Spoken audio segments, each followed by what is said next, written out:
कल हमने पढ़ा था बहुपद। बहुपद में हमने पढ़ा था कि दो या दो से अधिक पदों के योग को हम बहुपद कहते हैं। आज हम पढ़ेंगे निर्देशांक ज्यामिति। निर्देशांक ज्यामिति में हम किसी भी वस्तु के जगह को बताते हैं, जिसमें हम उस वस्तु की दूरी x अक्ष तथा y अक्ष के सापेक्ष ज्ञात करते हैं।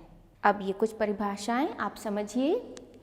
कार्तीय तल में किसी बिंदु की स्थिति निर्धारित करने वाली क्षैतिज तथा ऊर्ध्वाधर रेखाओं को क्रमशः x अक्ष तथा y अक्ष कहते हैं। ये रेखा कहलाएगी ऊर्ध्वाधर, जो कि y अक्ष है।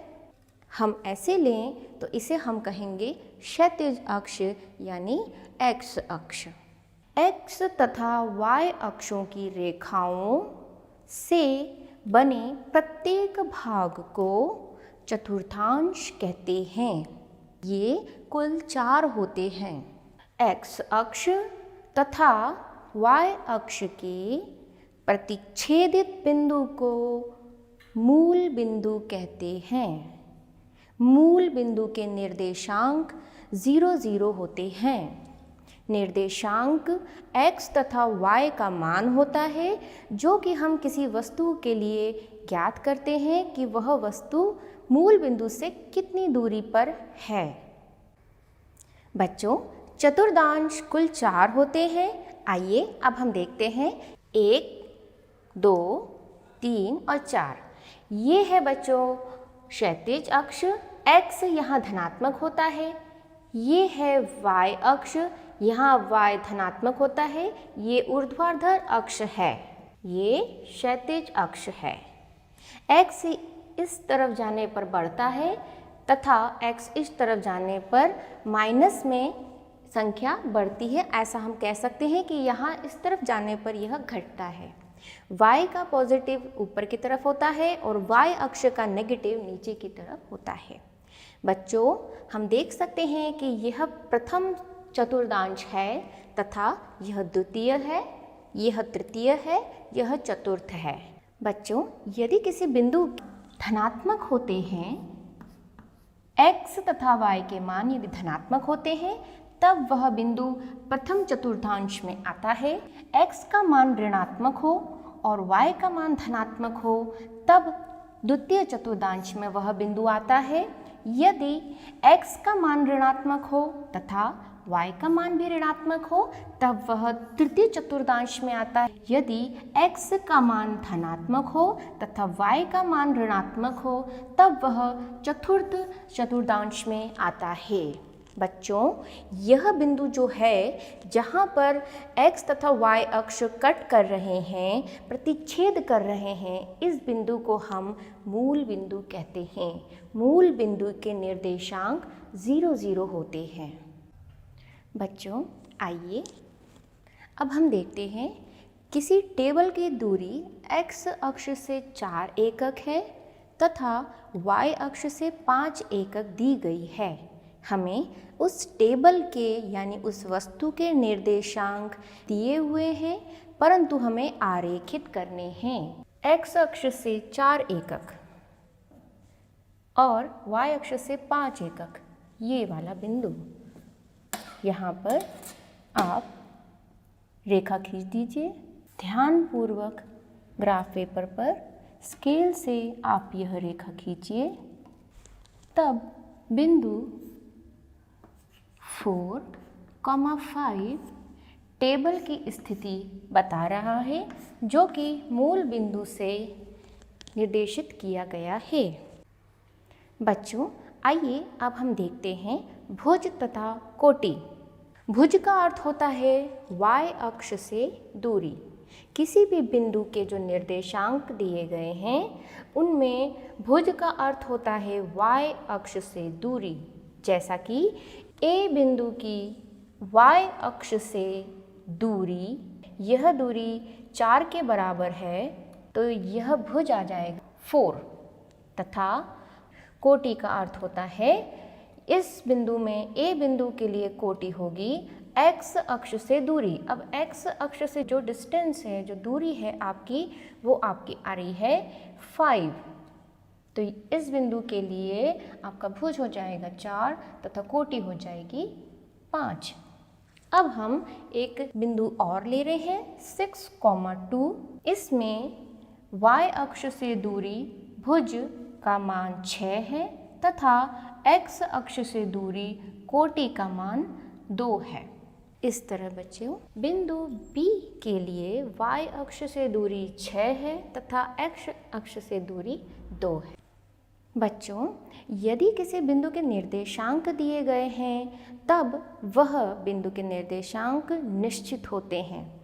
जैसे कि 3,4 यह एक ही बिंदु हमें प्राप्त होगा, 2 बिंदु हमें कभी भी प्राप्त नहीं हो सकते। जैसे कि इस उदाहरण में A बिंदु 4,5 है। अब 4,5 5,4 अगर आप निकालेंगे तो आपको अलग बिंदु प्राप्त होगा, यही बिंदु आपको प्राप्त नहीं होगा क्योंकि इस बिंदु के निर्देशांक के अनुसार यह केवल एक ही बिंदु है। बच्चों आइए अब हम एक प्रश्न करते हैं जिसमें पहला प्रश्न दिया है 5,-5 जिसमें x का मान 5 है तथा y का मान -5 है। देखिए यह बिंदु के हमें चतुर्थांश ज्ञात करने हैं कि यह बिंदु किस चतुर्थांश में आता है। x का मान 5 है तथा y का मान -5, तो ये आपका -5 है और ये 5 है, तो यह बिंदु आपको ज्ञात हो रहा है चतुर्थ चतुर्थांश में। अब देखिए दूसरा बिंदु आपको दिया गया है -5 तथा -3। x का मान -5 है अतः x का मान होगा 1 2 3 4 5 -5 तथा y का मान -3, तो यह बिंदु आपको प्राप्त होगा यहाँ पर और यह तृतीय चतुर्थांश में इसका मान प्राप्त होगा। अब नेक्स्ट प्रश्न देखिए -5 तथा 2, x का मान -5 तथा 2 y का मान है 1 2, तो यह आपको बिंदु यहाँ कहीं प्राप्त हो रहा है और यह द्वितीय आपका चतुर्थांश है। अब अगला प्रश्न देखिए -3, -5 -3 x का मान है अतः 1 2 3 तथा -5 यहाँ कहीं आपको यह बिंदु प्राप्त होगा, इसका मान आएगा तृतीय चतुर्थांश। यह बिंदु तृतीय चतुर्थांश में है। A बिंदु की आपको कोटि ज्ञात करनी है। इससे पहले अभी हमने कोटि तथा भुज पढ़ा है। A का मान ये है जिसमें निर्देशांक 4,-4 दिए गए हैं, x का मान 4 है तथा y का मान -4 है। A कोटि -4 होगी क्योंकि बिंदु है वह y अक्ष से -4 दूरी पर है तथा B बिंदु के लिए भुज ज्ञात करना है। B बिंदु यहाँ पर 2,6 है, इसमें B का मान 2 होगा। बच्चों आइए अब हम देखते हैं दिए गए आरेख में किसी भी बिंदु के निर्देशांक कैसे ज्ञात करते हैं। यदि हमें बिंदु यहाँ पर C दिया है तथा यहाँ कहीं हमें बिंदु D दिया गया है, अब हम इसके निर्देशांक ज्ञात करते हैं। इस तरह से C बिंदु के निर्देशांक होंगे -7 तथा 6। आइए अब हम देखते हैं D बिंदु के निर्देशांक। बच्चों D बिंदु के निर्देशांक होंगे -6 -4। आइए बच्चों अब हम एक प्रश्न और देखते हैं। इस प्रश्न में हमें एक तालिका दी गई है, सारणी दी गई है जिसमें x तथा y का मान इस प्रकार दिया गया है। हमें इन बिंदुओं को आरेखित करना है। x का मान -2 तथा y का मान 8। इस तरह से आप रेखा खींचिए। a के निर्देशांक हैं -2, 8।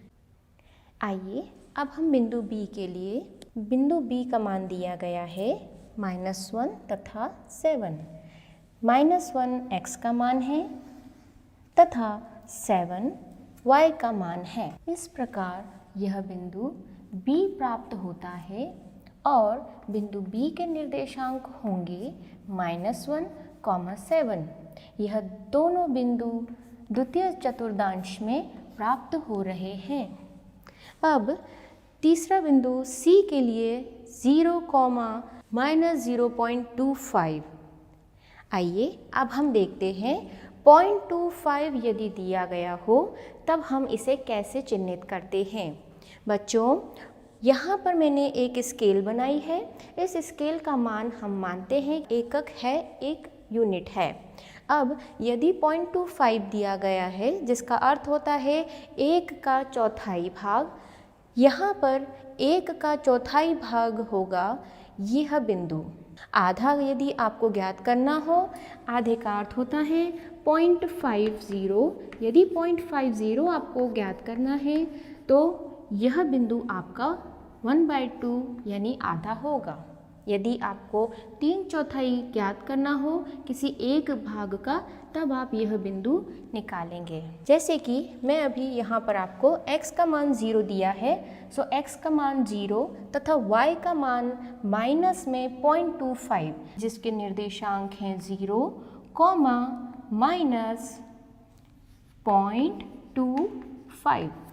आशा करती हूँ कि सभी बच्चों को यह दशमलव को चिह्नित करना आ गया है। चौथे बिंदु पर चलते हैं। चौथे बिंदु का निर्देशांक है 1, 3, x का मान 1 तथा y का मान 3। यह बिंदु D है जिसके निर्देशांक हैं 1, 3। अगले बिंदु की ओर चलते हैं। बिंदु E जिसका मान दिया गया है 3, -1, y का मान -1 तथा x का मान 3। बहुत ध्यान से करेंगे बच्चों। यह बिंदु जो हमें प्राप्त हुआ है इसके निर्देशांक हैं 3, -1 और यह बिंदु का नाम है E, जो कि हमें चतुर्थ चतुर्थांश में प्राप्त हो रहा है। आइए बच्चों, अब हम कुछ अलग तरह के प्रश्न करते हैं। जैसे कि 0, 4 दिया गया है। आपसे ये पूछा जाता है कि 0, 4 जो बिंदु है वो किस अक्ष पर प्राप्त हो रहा है। तो आइए देखते हैं। 0 x का मान है, अतः ये मूल बिंदु पर ही रहेगा तथा y का मान 4 है। इस प्रकार 1, 2, 3, 4। और यदि इस बिंदु को मैं B बोलूं, B बिंदु, तब यह B बिंदु मुझे y अक्ष पर प्राप्त हो रहा है। ध्यान दीजिएगा। जैसे कि एक और बिंदु लेते हैं D बिंदु। D बिंदु का मान है -1, 0। इसमें x का मान -1 है तथा y का मान 0 है। y का मान 0 होने पर यह बिंदु हमें D प्राप्त हो रहा है। यह बिंदु D है, यह बिंदु जिसके निर्देशांक है -1, 0 तथा यह बिंदु हमें x अक्ष पर प्राप्त हो रहा है। सभी बच्चे इस बात का बहुत ध्यान रखेंगे। 0, 4 बिंदु हमें y अक्ष पर प्राप्त हो रहा है क्योंकि इसमें x का मान 0 है तथा D बिंदु जिसका मान -1 तथा 0 है, इसमें y का मान 0 होने की वजह से यह बिंदु हमें x अक्ष पर प्राप्त हो रहा है। बिंदु A 0, 0 है। बिंदु A मूल बिंदु है। यह प्रथम, द्वितीय, तृतीय तथा चतुर्थ चतुर्थांश के अंतर्गत नहीं आएगा। यह मूल बिंदु कहलाएगा। यह चारों चतुर्थांशों में से किसी में भी नहीं आएगा। यह बिंदु 0, 0 है। अब देखते हैं C बिंदु -5, 8। इसमें x का मान -5 है तथा y का मान धनात्मक में 8 है। अब हम -5 तथा y का मान 8, यह बिंदु C बिंदु है जिसके निर्देशांक है -5, 8 तथा यह द्वितीय चतुर्थांश में यह बिंदु प्राप्त हो रहा है। अगला बिंदु -7, -6। x का मान -7 है तथा y का मान -6 है। दोनों बिंदुओं को मिलाने पर हमें बिंदु E ज्ञात हो रहा है। ई के निर्देशांक हैं -7, -6 और यह हमें तृतीय चतुर्थांश में प्राप्त हो रहा है। आइए अब अगला बिंदु देखते हैं। 8, -9, x का मान 8 धनात्मक में है तथा y का मान 9 ऋणात्मक में है। यह -9 है। इस प्रकार यह बिंदु हमें प्राप्त हुआ।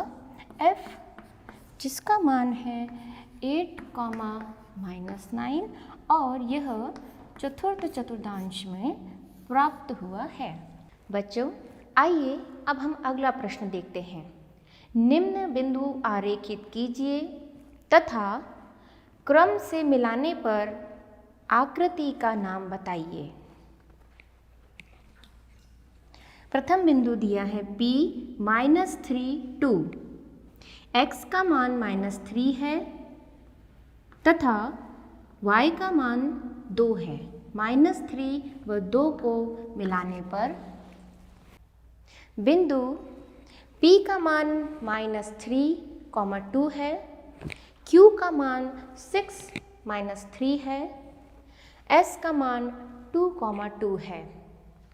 अब P बिंदु हमें द्वितीय चतुर्थांश में प्राप्त होगा। आइए अब हम इसे आरेखित करते हैं। प्राप्त बिंदु P है जिसका चतुर्थांश द्वितीय है। निर्देशांक -3, 2 है। Q 6, -3 के लिए x का मान 6 है धनात्मक में तथा y का मान -3 है ऋणात्मक में। आइए अब हम इस बिंदु को निर्देशित करते हैं।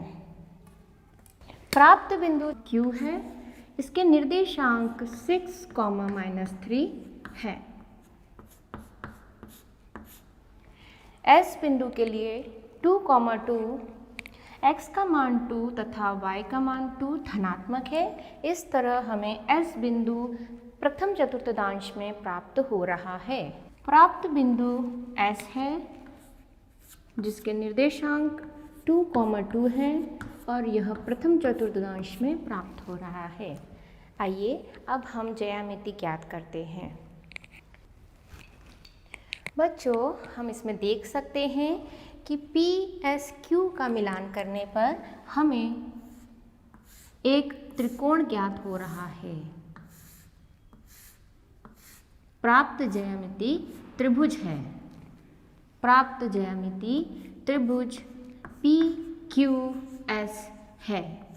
बच्चों आइए अब हम अगला प्रश्न करते हैं जिसमें x और y एक टेबल में दिया हुआ है। अब हम इसे बिंदुकृत करेंगे। जैसे कि x का मान 2 है, y का मान 4 है, इसके निर्देशांक हैं 2, 4। द्वितीय बिंदु देखते हैं। इस तरह से लेंगे। इस तरह हमें एक बिंदु प्राप्त होगा जिसके निर्देशांक हैं 4, 2। प्रथम तथा द्वितीय बिंदु प्रथम चतुर्थांश में प्राप्त हो रहे हैं। अगले बिंदु में x का मान -3 है तथा y का मान 0 है। अतः यह बिंदु हमें x अक्ष पर प्राप्त होगा। -3 ऋणात्मक x अक्ष पक्ष की तरफ यह बिंदु हमें प्राप्त होगा। देखते हैं, यह बिंदु है और इसके निर्देशांक हैं -3, 0। अगला बिंदु देखते हैं -2, 5। x का मान -2 है तथा y का मान 5 है। यह बिंदु के निर्देशांक -2, 5 होंगे और यह हमें द्वितीय चतुर्थांश में प्राप्त हो रहा है। x का मान 3 तथा y का मान -3। बिंदु के निर्देशांक होंगे 3, -3। आइए अब अंतिम बिंदु की तरफ चलते हैं। यह बिंदु हमें बीच में प्राप्त होगा और इसके निर्देशांक होंगे 0, 0। A बिंदु, B बिंदु, C बिंदु, D बिंदु, E बिंदु तथा F बिंदु। निम्न बिंदुओं को आलेखित कीजिए तथा जांच कीजिए कि ये बिंदु संरेख हैं या नहीं। प्रथम बिंदु में x का मान 1 है, y का मान 3 है, यह दोनों धनात्मक हैं, यह प्रथम चतुर्थांश में आएंगे। दूसरा बिंदु में x का मान -1 है, y का मान 1 है, इस तरह से यह द्वितीय चतुर्थांश में आएंगे। तीसरा बिंदु -2 तथा -3 है, x का मान ऋणात्मक है तथा y का मान भी ऋणात्मक है। इस तरह से तीसरा बिंदु हमें तृतीय चतुर्थांश में प्राप्त होगा। आइए अब हम इसे बिंदुकृत करते हैं। लेने पर हमें यह बिंदु प्राप्त होता है निर्देशांक 1, 3। यह बिंदु के निर्देशांक होंगे -1 तथा +1। तृतीय बिंदु के लिए -2 तथा -3। इस तरह इसे बिंदुकृत कीजिए और निर्देशांक लिखिए -2, -3। आइए अब हम जांच करते हैं कि यह तीनों बिंदु एक ही रेखा पर आते हैं या नहीं।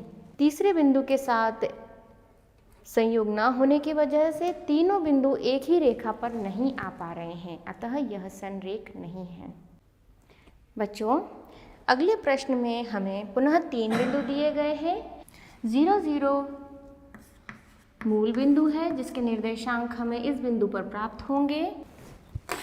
यह बिंदु हमें यहाँ प्राप्त हो रहा है जिसका मान है 2, 2। निर्देशांक लिखने पर देखिए यह तीनों बिंदु एक ही रेखा पर हमें प्राप्त हो रहे हैं। आलेखित करने पर बच्चों यह तीनों बिंदु एक ही रेखा पर प्राप्त हो रहे हैं, अतः हम कह सकते हैं कि यह दिए गए तीनों बिंदु संरेख हैं। बच्चों, अगले प्रश्न में हम दशमलव संख्या के लिए निरूपण करेंगे। x का मान दिया गया है धनात्मक में 1.25 तथा y का मान दिया गया है ऋणात्मक में 0.5। 1.25 का अर्थ होता है एक भाग तथा दूसरे भाग का 1/4। यहाँ से यदि निर्देशित करें तो हमें यह बिंदु प्राप्त होगा 1.25। निर्देशांक लिखिए, बिंदु के निर्देशांक हैं 1.25 - 0.5। आइए अब हम दूसरा बिंदु देखते हैं। दूसरे बिंदु में x का मान 0.25 है जो कि धनात्मक है तथा y का मान 1 है जो कि धनात्मक है। इस बिंदु के निर्देशांक लिखिए 0.25 तथा 1। आइए अब तीसरा बिंदु देखते हैं। तीसरे बिंदु में x का मान 1.5 तथा y का मान भी 1.5 है। यह बिंदु हमें प्राप्त हो रहा है, इसके निर्देशांक हैं 1.5, 1.5। आइए बच्चों अब हम चौथा बिंदु देखते हैं। चौथे बिंदु में x का मान ऋणात्मक है 1.75 तथा y का मान भी ऋणात्मक है 1.25।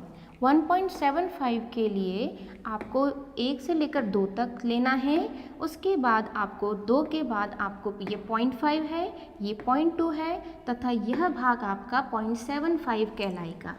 इसे हम 3/4 भाग कहते हैं। 3/4 भाग का अर्थ है 0.75। यहाँ से यहाँ तक 1 और यहाँ से यहाँ तक 1.75। यह बिंदु को लिखिए -1.75, -25। बच्चों, अगले प्रश्न में हमें आयत के 3 बिंदु दिए गए हैं और इस तरह हमें यह प्रथम बिंदु 3,2 प्राप्त होता है। इस तरह से यह बिंदु हमें प्राप्त होता है -4,2। बिंदु के निर्देशांक -4 तथा 5 हैं। हमें आरेखित विधि द्वारा 3, 5 प्राप्त हो रहा है।